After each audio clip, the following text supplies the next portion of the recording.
आप सब लोगों का खैर मकदम करते हुए मुझे इस बात की खुशी है कि आज हमारे बीच हमारे Karnataka welfare party of India के कर्नाटक स्टेट के सदर एडवोकेट ताहिर हुसैन साहब हमारे बीच मौजूद हैं और आपको ब्रीफ करने वाले हैं। और इसी के साथ कोरोना के लंबे लॉकडाउन के बाद फिर से हमारी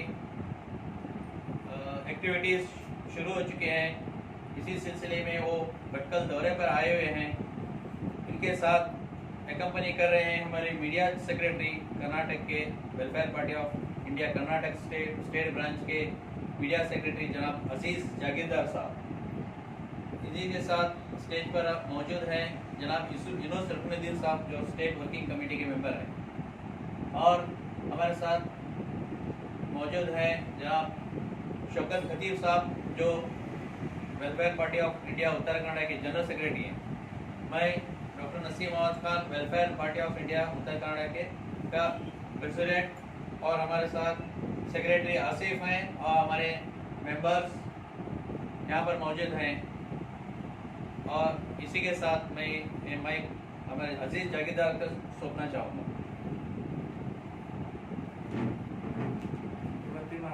ಈ ಒಂದು ಪತ್ರಿಕಾಗೋಷ್ಠಿಯನ್ನು ಉದ್ದೇಶಿಸಿ ನಮ್ಮ ವೆಲ್ಫೇರ್ ಪಾರ್ಟಿ ಆಫ್ ಇಂಡಿಯಾದ ರಾಜ್ಯಾಧ್ಯಕ್ಷರಾದ ನ್ಯಾಯವಾದಿ ತಾಹಿರ್ ಹುಸೇನ್ ಅವರು ನಿಮ್ಮ ಮುಂದೆ ಮಾತನಾಡುತ್ತಾರೆ।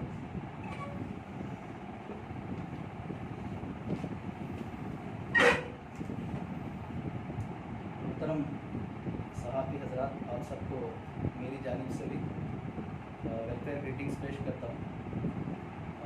हम लोग अभी वेलफेयर पार्टी ऑफ इंडिया की जानिब से तंजीमी दौरे पर हैं। इस मौके से ये मुनासिब समझा गया कि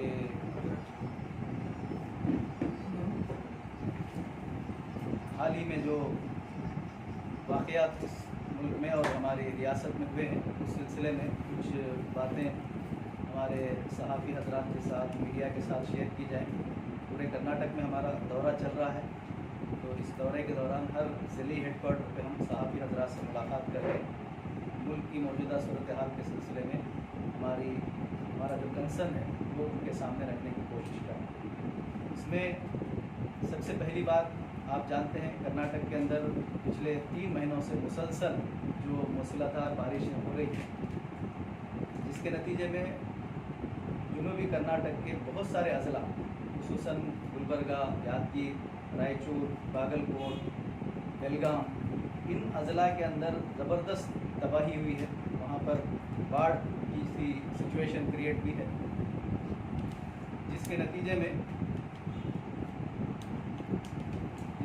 में हज़ारों लोग जो है बेघर हुए हैं। अभी कल हम जो है गुलबर्गा ज़िले का जो जेवर्गी तालुका है वहाँ के 3 विलेजेस का हमने दौरा किया। तो वहाँ हम जब पहुँचे तो हमने आंखों देखा जो हाल है वो आपके सामने रख रहे हैं कि बारिश की वजह से घरों के अंदर पानी जमा हो गया है। जानवरों के लिए कोई चारा जो रखा गया था वो सब पूरा पानी में बहकर चला गया है। और अफसोस की बात यह है कि पानी का कम होने के बाद जब लोग घरों में वापस आ रहे हैं तो आज तक जो है, अभी जब तक हम वहाँ पहुँचे थे, कोई सरकारी अफसर जो है वहाँ नहीं पहुँचा है। जबकि हमारे वज़ीर आला ने हेलीकॉप्टर के ज़रिए से ऊपर बैठकर मुआयना किया और वहाँ से वो वापस चले गए। एयरपोर्ट पे ही उन्होंने खड़े खड़े कुछ वहाँ के ऑफिसर्स को कुछ हिदायतें दी और वहाँ से वापस चले गए। लेकिन असल में अगर वो उन खरियों की तरफ जाते और अंदर जाकर हालात देखते तो मालूम होता कि लोग भूख की वजह से तरस रहे हैं। बीमारियाँ, मुख्तलिफ़ किस्म की बीमारियाँ वहाँ पर पैदा हो गई। बारिश के चले जाने के बाद जो कीचड़ वहाँ पर जमा हुआ है, इसके नतीजे में ज़बरदस्त बीमारियों का और ख़ास करके कोरोना के ऐसे हालात में भी जो कैंप बनाए गए हैं उसमें कोई डिस्टेंसिंग का कोई ख्याल नहीं है, कोई दवाइयों का एहतमाम नहीं है। और हुकूमत ने ये कह कर के कि अभी बाई इलेक्शन चल रहा है, जिसके नतीजे में हम कोड ऑफ कंडक्ट लागू है, तो कोई पैकेज हम अनाउंस नहीं कर सकते। कोई पैकेज हुकूमत ने अनाउंस नहीं किया है और ये कहा कि फिलफौर हम तमाम मुतासरीन को 10,000 रुपये जारी कर रहे हैं। लेकिन हम जिन खरियों में गए, किसी एक घर को भी जो है वहाँ पर कोई एक पैसा भी नहीं पहुँचा है। तो ये झूठे बयान, झूठे वादे करके जो है ये हमारी रियासत की हुकूमत वो पूरी तरह जो बाई इलेक्शन चल रहे हैं उसमें मसरूफ़ है।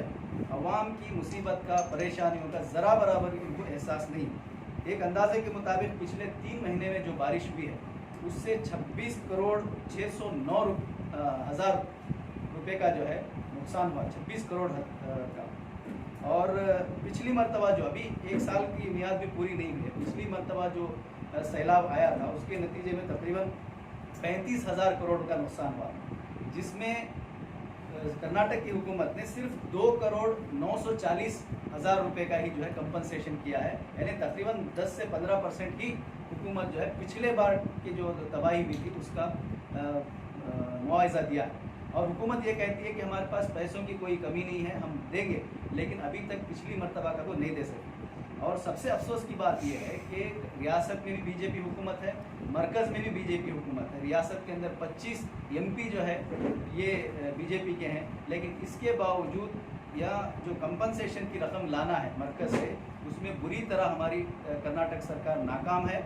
यहाँ तक कि हमारे हक़ का जो है रियासत का जो GST का रकम आना है तकरीबन 34,000 करोड़ रुपए, वो पिछले 3 साल से पेंडिंग है, उसकी कोई रकम नहीं आई है। और बाढ़ को लेकर के, सैलाब को लेकर के जो रकम आनी चाहिए थी उसमें से कोई पैसा नहीं मिला है। मरकज़ की कोई टीम अभी तक जो है हमारी रियासत का दौरा नहीं किया है। तो हम मरकज़ी हुकूमत से और रियासती हुकूमत से मुतालबा करते हैं कि आप ये जो नेग्लिजेंसी आप कर रहे हैं इसको फ़ौरन आप इसको छोड़ें। अवाम परेशान है और अवाम जो है खाने पीने के लिए तरस रहे हैं।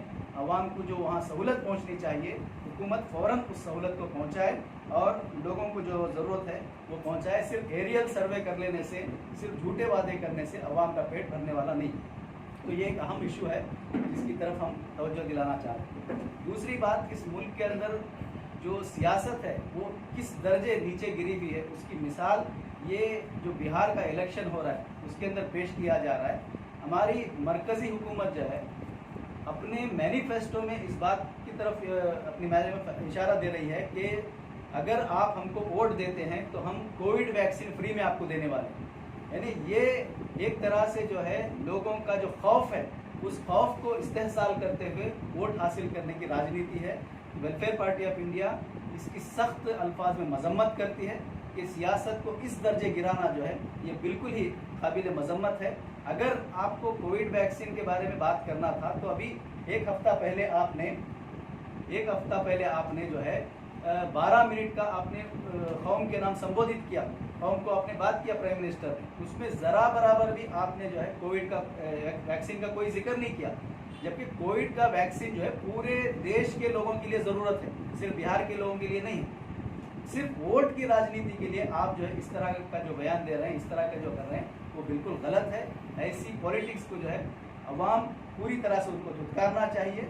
और यहाँ के इस तरह के जो सिस्टम चल रहा है, अभी बाई इलेक्शन के अंदर हम देख रहे हैं कर्नाटक के अंदर जो 2 मुकामात पर बाई इलेक्शन हो रहा है, RR नगर का जो बाई इलेक्शन के अंदर वहाँ आपसी जो झगड़े हो रहे हैं तो वो अपने झगड़ों में उलझ करके लोगों के मफादात की ज़रा बराबर परवाह किए बगैर, तो गोया कि कुल मिला करके हमारे मुल्क के अंदर सियासी हालात जो बिल्कुल बिगड़ते जा रहे हैं, इसको तब्दील करने की ज़रूरत है। इसलिए वेलफेयर पार्टी ऑफ इंडिया अवाम से गुजारिश करती है कि जब आप अपने नुमाइंदे चुनें, जब आप अपने लिए कायद चुनेंगे तो इन बातों का ख्याल रखें कि हमारी इस तरह की जो सियासत है इसको ख़त्म होना चाहिए। ನಾನು ಕನ್ನಡದಲ್ಲಿ ಮತ್ತೆ ಒಂದು ಹೇಳ್ತೇನೆ, ತದನಂತರ अगर उर्दू में कोई सवालात हैं तो आप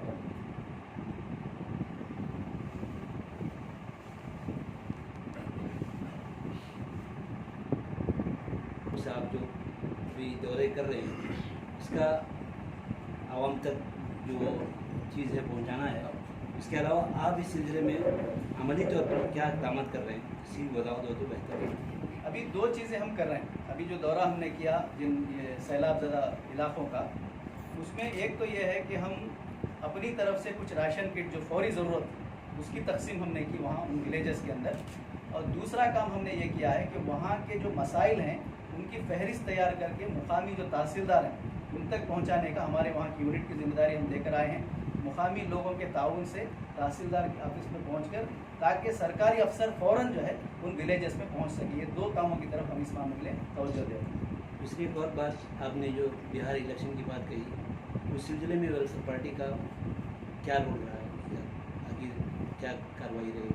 उसमें हमने इस बात की तरफ तवज्जो दिलाई कि ये जो सियासत जो हो रही है उस सियासत में इस तरह के जो जुमले हैं, यानी लोगों के खौफ का फ़ायदा उठा करके जो है वोट लेने की जो सियासत है, इसकी हम मजम्मत कर रहे हैं।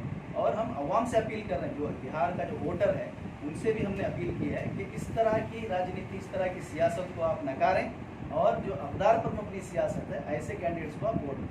ये हमने अपील मुल्क भर में की है।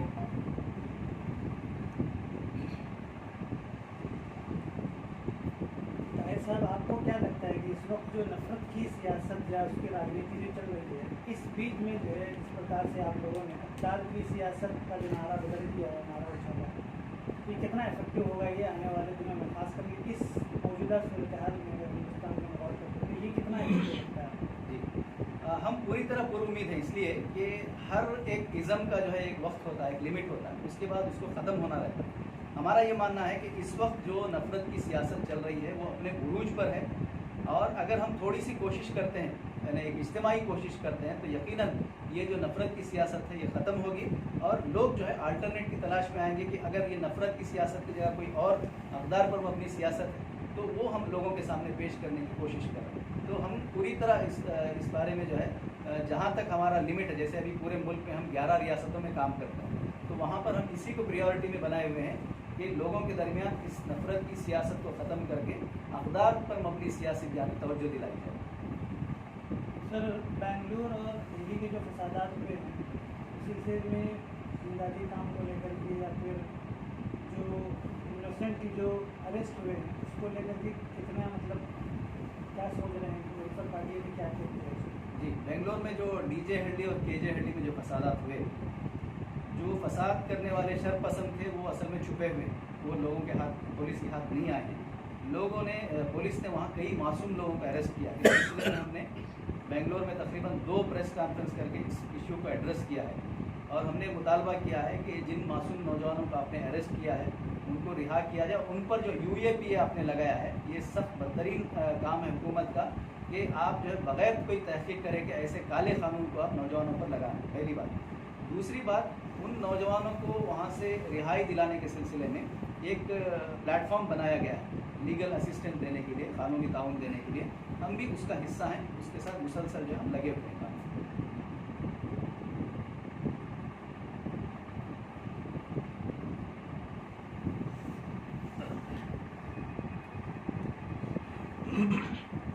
ಸರ್ ಒಂದೆರಡು ಲೈನ್ ಹೇಳ್ಬಿಡ್ಲಾ ಕನ್ನಡದಲ್ಲಿ? ಸ್ಟಾರ್ಟಿಂಗ್ ಇತ್ತೀಚೆಗೆ ಕರ್ನಾಟಕದಲ್ಲಿ ಏನು 3 ತಿಂಗಳಿಂದ ಸತತವಾಗಿ ಮಳೆ ಬರ್ತಾ ಇದೆ, ಅದರಿಂದ ಈ ಅಕ್ಟೋಬರ್ ತಿಂಗಳಲ್ಲಿ ಏನು ಮಳೆ ಬಂದಿದೆ ಅದರಲ್ಲಿ ಉತ್ತರ ಕರ್ನಾಟಕದ ಸುಮಾರು 4 ರಿಂದ 5 ಜಿಲ್ಲೆಗಳು ವಿಪರೀತವಾಗಿ ಅಲ್ಲಿ ಹಾನಿ ಉಂಟಾಗಿದೆ. ಒಂದು ಅಂದಾಜಿನ ಪ್ರಕಾರ ಸುಮಾರು 21,609 ಕೋಟಿ ನಷ್ಟ ಆಗಿದೆ. ಆದರೆ ಸರ್ಕಾರ ಇನ್ನೂ ತನಕ ಕೇವಲ ನಮ್ಮ ಮುಖ್ಯಮಂತ್ರಿಗಳು ವೈಮಾನಿಕ ಸರ್ವೆ ಮಾಡಿ ಅಲ್ಲೇ ಏರ್ಪೋರ್ಟಲ್ಲಿ ಅಧಿಕಾರಿಗಳಿಗೆ ಒಂದು ಮೀಟಿಂಗ್ ಮಾಡಿ ಹೋಗಿದ್ದಾರೆ. ನಮ್ಮ ಅನಿಸಿಕೆ ಏನಂದರೆ ಇದು ಕಾಟಾಚಾರದ ನೀವು ಸರ್ವೆ ಮಾಡಿದ್ದೀರಾ. ಅಲ್ಲಿ ನಾವು ಗುಲ್ಬರ್ಗಾ ಜಿಲ್ಲೆಯ ಜೇವರ್ಗಿ ತಾಲೂಕಿನಲ್ಲಿ ಸುಮಾರು 4 ರಿಂದ 5 ಹಳ್ಳಿಗಳಿಗೆ ಭೇಟಿ ನೀಡಿದ್ವಿ. ಸ್ವತಃ ನಾವು ಕಣ್ಣಾರೆ ನೋಡಿದ್ದೀವಿ. ಇವತ್ತು ತನಕ ಒಬ್ಬ ಅಧಿಕಾರಿಯೂ ಕೂಡ ಆ ವಿಲೇಜಿಗೆ ಭೇಟಿ ನೀಡಲಿಲ್ಲ. ಜನ ಅಲ್ಲಿ ಊಟ, ನೀರು ಮತ್ತು ಈ ಬೇರೆ ಬೇರೆ ರೋಗಗಳಿಂದ ಬಳಲ್ತಾ ಇದ್ದಾರೆ. ಆದರೆ ಸರ್ಕಾರದಿಂದ ಒಂದು ನಯಾ ಪೈಸದ ಅಲ್ಲಿ ಯಾವುದೇ ನೆರವು ಸಿಕ್ಕಿಲ್ಲ. ರಾಜ್ಯದಲ್ಲಿಯೂ ಕೂಡ ನಮ್ಮ BJP ಸರ್ಕಾರ ಇದೆ, ಕೇಂದ್ರದಲ್ಲೂ BJP ಸರ್ಕಾರ ಇದೆ. ಹಾಗಿದ್ರೂ ಕೂಡ ಎಷ್ಟು ಪರಿಹಾರ ಬರಬೇಕಿತ್ತು ಅದರ ಬಗ್ಗೆ ಯಾವುದೇ ಕಾಳಜಿ ನಮ್ಮ ರಾಜ್ಯ ಸರ್ಕಾರ ತೋರಿಸ್ತಾ ಇಲ್ಲ, ಕೇಂದ್ರ ಸರ್ಕಾರವು ತೋರಿಸ್ತಾ ಇಲ್ಲ. ರಾಜ್ಯ ಸರ್ಕಾರ ಬೈ ಎಲೆಕ್ಷನಲ್ಲಿ ಮಗ್ನನಾಗಿದೆ. ಅದೇ ರೀತಿ ಕೇಂದ್ರ ಸರ್ಕಾರ ಒಂದು ರಾಜ್ಯದ ಚುನಾವಣೆಯಲ್ಲಿ ಇಡೀ ದೇಶದ ಸರ್ಕಾರ ಅದರಲ್ಲಿ ತೊಡಸ್ಕೊಂಡಿದ್ದಾರೆ. ಹಾಗಾಗಿ ನಾವು ಇದನ್ನು ಖಂಡಿಸ್ತಾ ತಕ್ಷಣ ರಾಜ್ಯ ಸರ್ಕಾರ ಅಲ್ಲಿ ಜನರಿಗೆ ಏನು ಬರ ಪೀಡಿತ ಜನರಿದ್ದಾರೆ ಅವರಿಗೆ ತಕ್ಷಣ ನೆರವು ನೀಡಬೇಕಂತ ನಾವು ಕೇಳ್ಕೊಳ್ತಾ ಇದ್ದೀವಿ. ಅದೇ ರೀತಿ ನಾವು ಇದನ್ನು ರಾಷ್ಟ್ರೀಯ ವಿಪತ್ತಾಗಿ ಘೋಷಿಸಬೇಕಂತ ನಾವು ಸರ್ಕಾರಕ್ಕೆ ಕೇಳ್ಕೊಳ್ತಾ ಇದ್ದೀವಿ. ಎರಡನೇ ಮಾತು ನಾನು ಹೇಳ್ತಾ ಇದ್ದೆ, ಇದೇ ಕೋವಿಡ್ ಸಂದರ್ಭದಲ್ಲಿ ಚುನಾವಣೆಯ ಮ್ಯಾನಿಫೆಸ್ಟೋಯಲ್ಲಿ ಈ ರೀತಿಯ ಕೀಳು ಮಟ್ಟದ ರಾಜಕೀಯ ಮಾಡ್ತಾ ಇರುವಂಥದ್ದು ಖಂಡನೀಯ. ಇದು ಕೋವಿಡ್ ವ್ಯಾಕ್ಸಿನ್ ಇಡೀ ದೇಶದ ಜನರಿಗೆ ಬೇಕಾಗಿದೆ, ಉಚಿತವಾಗಿ ಕೊಡಬೇಕಾಗಿದೆ. ಎಲೆಕ್ಷನ್ ಸಂದರ್ಭದಲ್ಲಿ ಒಂದು ರಾಜ್ಯಕ್ಕೆ ಈ ರೀತಿ ಆಮಿಷ ಕೊಡುವಂಥದ್ದು ಅದು ಖಂಡನೀಯ ಅಂತ ನಮ್ಮ ಅಭಿಪ್ರಾಯ.